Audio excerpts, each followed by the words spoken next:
My name is Cassandra, and today we are here with the host of Rail Trip USA. We are here with BJ Lang, and Hello. we're going to learn about him and all his various skills that he has. He's an actor, he's an improv coach, he's a pilot, I'm a nerd. he's a nerd, he's an American Air Force vet, Yeah. and a 2 times testicular cancer. Oh. Yeah, I'm a 2-time testicular cancer survivor. That word is so That's hard. true. That's true. That's Yeah. the word. So, all right, so we'll do that one again. That's a tough word. No, I had to practice that one before. All right, so we'll do it again. You could also say testis. Testis? Or you could just say you're a 2-time cancer survivor, and then I Oh. can say, yeah, testicular. Okay. Hello, everyone. We are here today with the host of Rail Trip USA. We are here with BJ Lang. He's an actor, an improv coach. He's a pilot.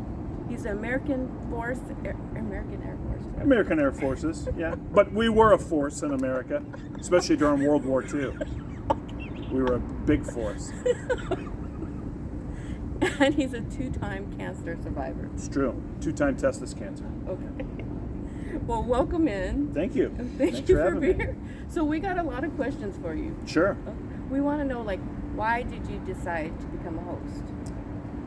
Well, I'm an actor, so I think with my skill set in acting and my personality, hosting was very natural. As a naturally curious person, I like to find out about things, and I love to make sure that people have a really engaging experience learning different things and seeing how things could be. So it was just a natural thing for me, I think, with my personality. So how do you like being a traveling show host? Ooh. Well, it's kind of a dream, to be honest, because one, I'm an adventurer. You know, that's kind of fitting for me.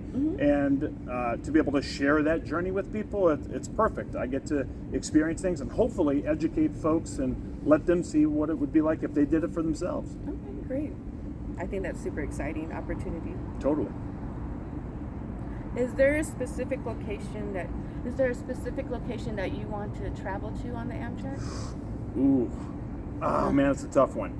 Well, I've always wanted to do the Seattle to San Diego Pacific Surfliner or the Starliner. And there's also one that goes from Chicago to San Antonio, the Texas Eagle, I believe that one is.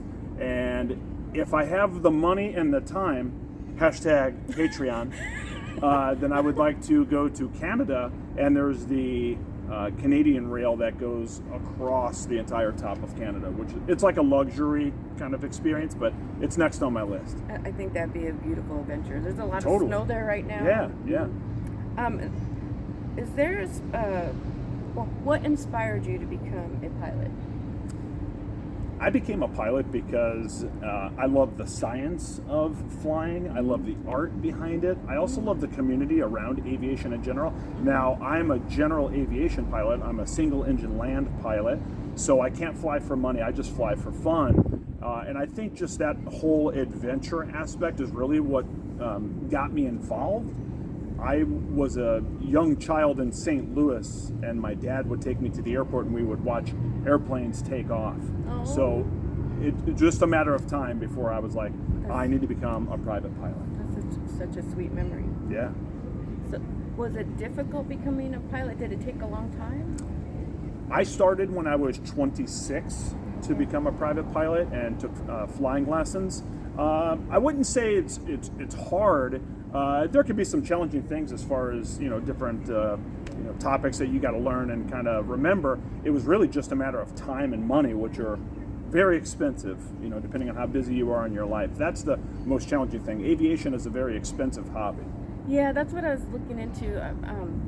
So is there any way our viewers could get involved if, say, they don't have a lot of income? Yeah, well, if you're looking to get into flying and you want to become a private pilot, I would tell you to look into Women in Aviation International, the 99s. These are organizations that provide free flight training scholarships. Wow. For women in these cases, but there are other ones too. You can look up the Aircraft Owner and Pilots Association, do a pilot training scholarship, and look into other ways of training than just going to like a college or a university. You could talk to one-on-one certified flight instructor who may be at a small airport next to you in your little town. There might be just this little airstrip, and perhaps you want to go fly there and work with that flight instructor.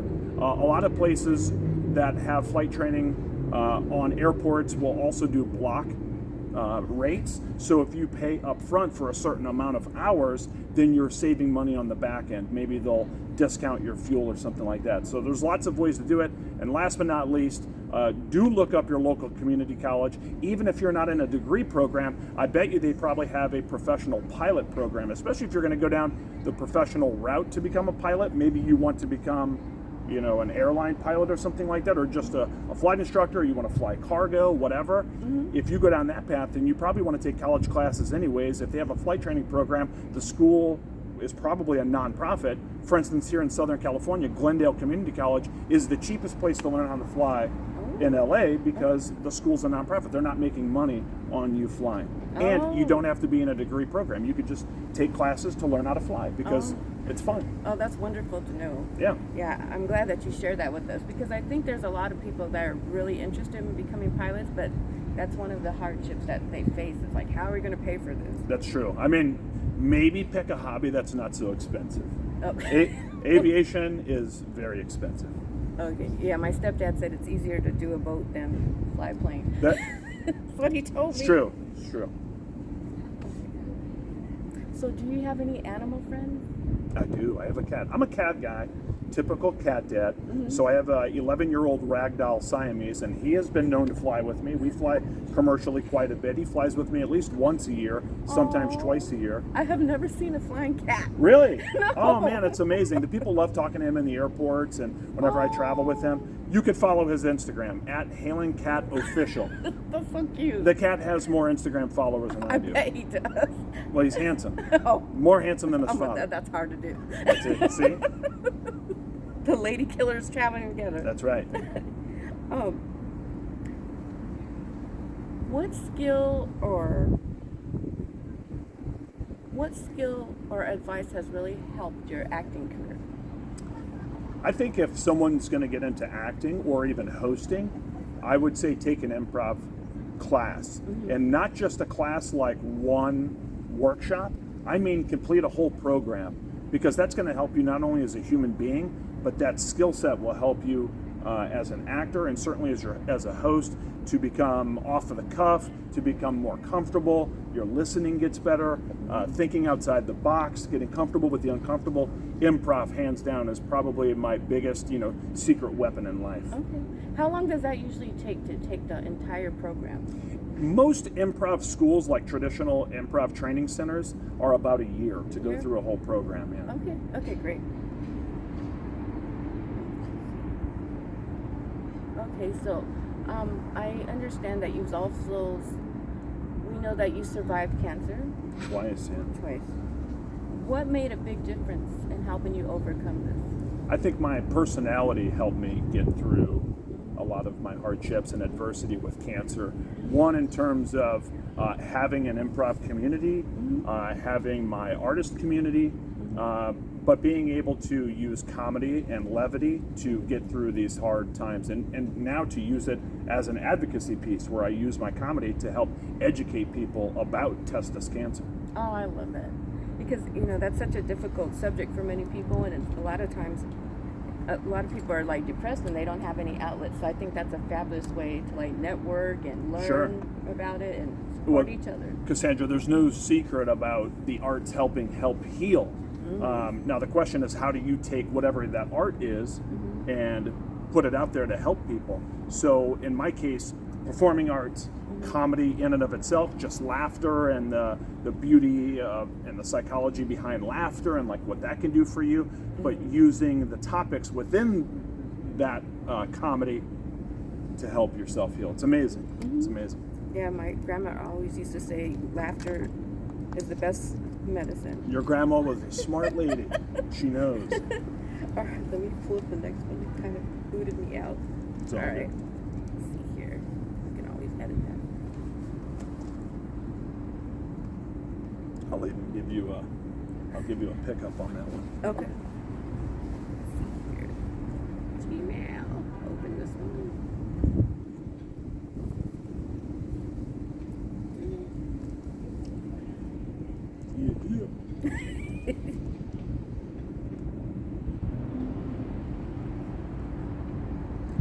are very ambitious.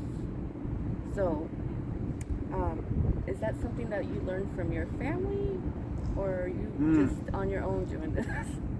I think I'm just an adventurous person, hence why being a travel host is right up my alley. Learning about things, doing things, exploring things, that's my personality. When I was younger, I remember saying to myself, you're going to be a pilot, you're going to get your motorcycle license, I went and got forklift certified. I mean, like, what little thing, I mean, what could I learn, to do at some point, like, and I had thought about it, like getting my CDL so that I could, drive 18-wheeler. I mean, not because I wanted to do it for money, but just so that I had the skill, so I understood it. It's the adventure. It's what, like, one of my idols is Mike Rowe from Dirty Jobs, because he got to explore. Sure, he was in like the muck of all that, but that wasn't the fun part. It was the adventure and seeing all of these different things, the variety of life, and that's how I see the ambition. I guess what most people would see when they're like, oh, you're a pilot, you went in the military, you learned all this medical stuff, you teach high school theater, like, I do all these things, but it's diversification, it's variety. I love it. Out of all your accomplishments, since you have so many, which one are you most proud of? I think I'm most proud of serving my country, albeit my time in my career unfortunately was cut short due to my cancer journey.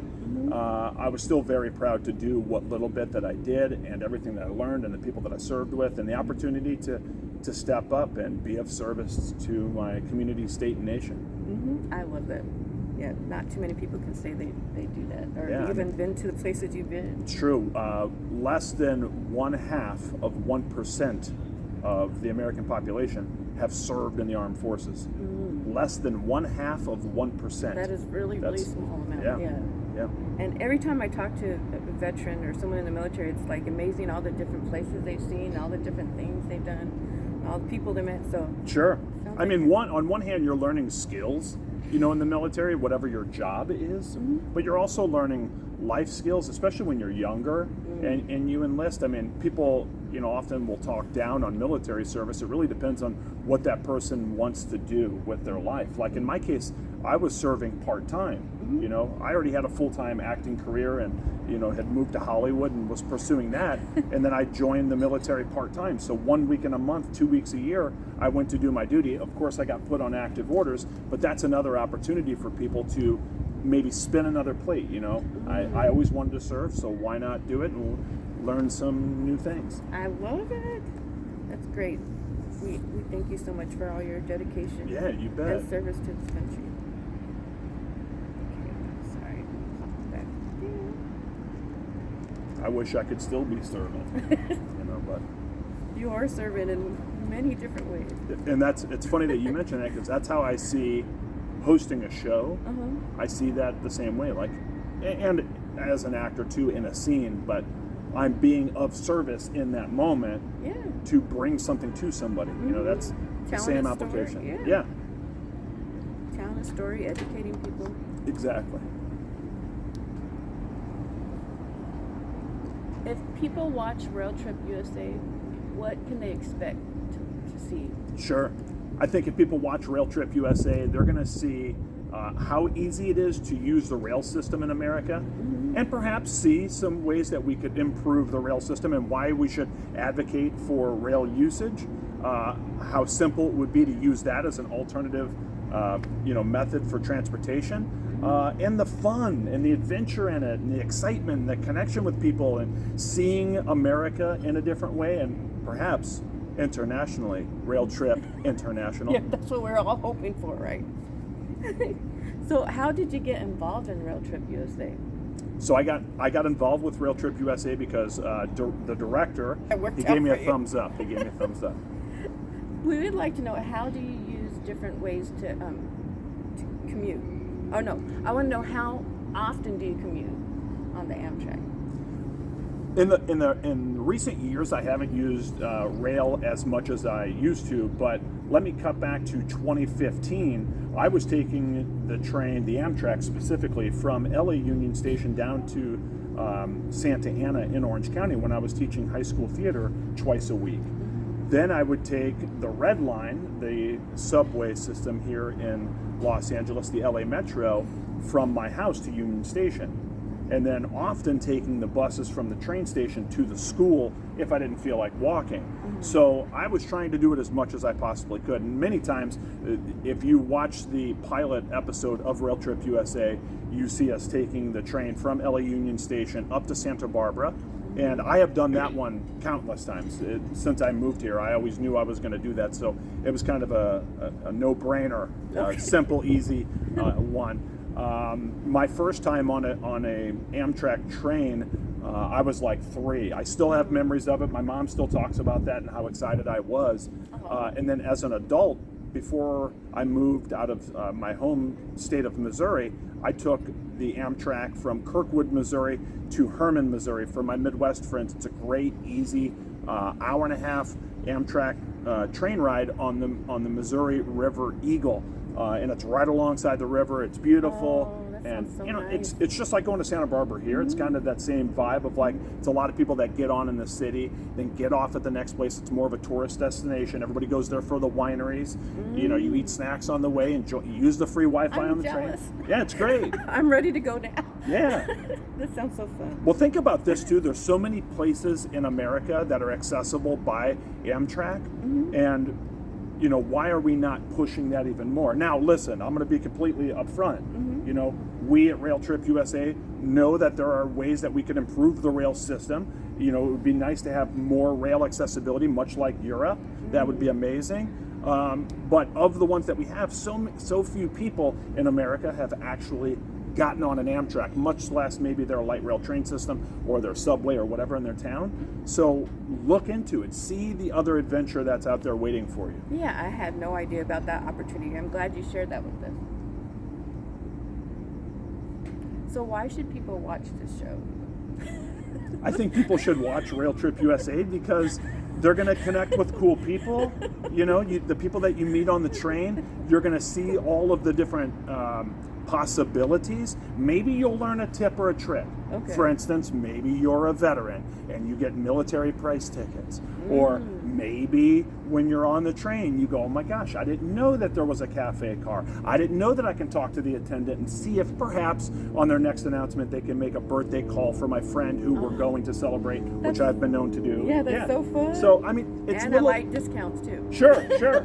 Or it's the adventure and of seeing, you know, the scenery go by in a different way versus being in a car where you're just looking out that windshield. Stressed out about going through that traffic. Yeah. Take it easy. I mean, that was the beautiful thing about taking the train. Now, granted, it took a little bit, but when I was teaching high school theater down in Orange County, I was taking the train, you know, there and back every day, which you're looking at about a 2-hour each way for me. But those 2 hours, I was able to grade homework. I was able to do emails. I could take a nap on my way back. So, and I wasn't stuck in traffic. Oh yeah, I love that. Yeah, that sounds like the best plan right there. Absolutely. Well, in a big city, that's why, you know, these alternative methods of transportation are so important. Yeah, I like that downtime, just relaxing. Totally. So, do you think it's boring to ride an Amtrak? I could see how people can find it to be boring. However, I would challenge you with this. How do you see what this opportunity could be? Okay. And what I mean by that is, are you just going to be sitting there waiting for your stop? Or are you going to sit and you're going to look out? Are you going to talk with people? Maybe. You know, obviously don't be that weirdo on the train trying to talk to everybody. Unless you're hosting a show. Yeah, we put him on the Yeah, spot. well, quite a bit. But I love talking to people, and you know, so you know, you learn about people. But like make a day of it. You know, maybe you bring your food on the train, and you with your friends or whoever you you make a picnic, or you make up Amtrak bingo cards and you play a game along the way. And like if we see this, you know, we mark it off. And first one to get bingo, you know, we buy you a treat from the cafe car or whatever. That would be fun. Sure. But I also seen people drinking on there. That's, of course. I mean, for the adults, responsibly, yes, of course. They were having a good time on the weekend. Of course. Like those ladies we ran into on the pilot episode. I mean, that's a perfect example. They were going to celebrate their birthday. It's not too far of a trip and go up north. Mm-hmm. Now, if you're on a long haul trip, well, then maybe you get a sleeper car. Or if it's not within your budget and you go coach, how do you maximize that little bit of space? Like that's kind of the fun, on your trip. But use the Wi-Fi, look outside, and take advantage of it. And some of the trains have, more amenities than others. For instance, the observatory car. How cool is that? Yeah. That we got to see that and go up and look out, and it's beautiful. It's amazing. It is. It really is. It's amazing. It is gorgeous. So, would you take a date on an Amtrak? I would absolutely take a date on an Amtrak. I Uh-huh. have, and I will continue to do that. I think that's really romantic. Totally. Like you get to spend time like amongst each other, and there's like not Sure. anyone really bothering you. Yeah. And then you guys go sightseeing. Yeah, I think Yeah. it'd be really adventurous and fun. Absolutely. Now I might get a little sidetracked on my date, and like hold on, babe, I got to listen to the conductor. Okay, he's checking things. Or I'm on my ham radio and I'm following along, listening to the rail calls. Gosh. So I'm Okay, that I nerd. don't- Like my YouTube playlist is a bunch of like rail fanning. Okay. I watch a lot of Hopefully that your stuff. date likes all Yeah, that. yeah. And if not, this was a perfect learning opportunity. This is the opportunity for somebody to learn and see what it's about. Mm-hmm. But no, it could be a great time to go on a rail date. I will say this: I did go on a rail date, and something happened with the engine. Oh, and no. But we were only 2 exits away from our stop back in Southern California, and so Amtrak had to bring buses out, and then we had to take buses from the train station down to Union Station. It was man. interesting. Well, I think that gives you enough time to like discover what this person's really about. Did See? they get all angry? Exactly. Did they Yeah. adapt? How did they deal with it? Exactly. Yeah. See, you never know what's going to happen on the train. Right? Yeah. That's true. That is so funny. I'm glad you guys survived that ordeal. Me too. So, what are some of your favorite memories on the Amtrak? I know you said you shared some of them with us. Yeah, I think some of my favorite memories on any train, but certainly on Amtrak, the first one that comes to mind was what I was saying earlier. I was like 3 years old. I remember running up and down the train. Sorry, Mom. And, going from one car to the other. And then, just looking outside. I mean, you're on a train. Like, I mean, that in and of itself is pretty It amazing. really is. It's really exciting for the entire family, honestly. Sure, Yeah. sure. Unless you're my mother with 3 boys running up and down the train. I'm sure she lived every I'm so bit, sorry. every I'm so moment. sorry. That's why she had you guys. Yeah, it's true. Yeah. I think, of course, the destination is always great because what are you gonna plan? Like if you're here in Southern California and everyone's going up to Santa Barbara, that in and of itself is kind of the adventure, like getting there, and then your adventure awaits. But also being on the train, going to and from, looking at things, planning your trip around the sunset, is beautiful, especially if you're going northbound on the sunset.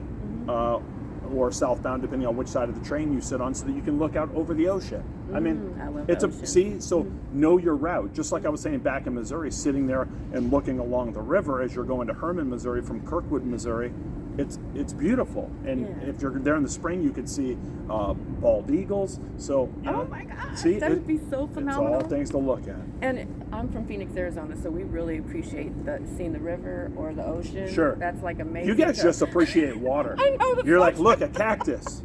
It's so true. That is so true. Yeah. That's so true. BJ, it's true. Saguaro. Yeah. Yeah.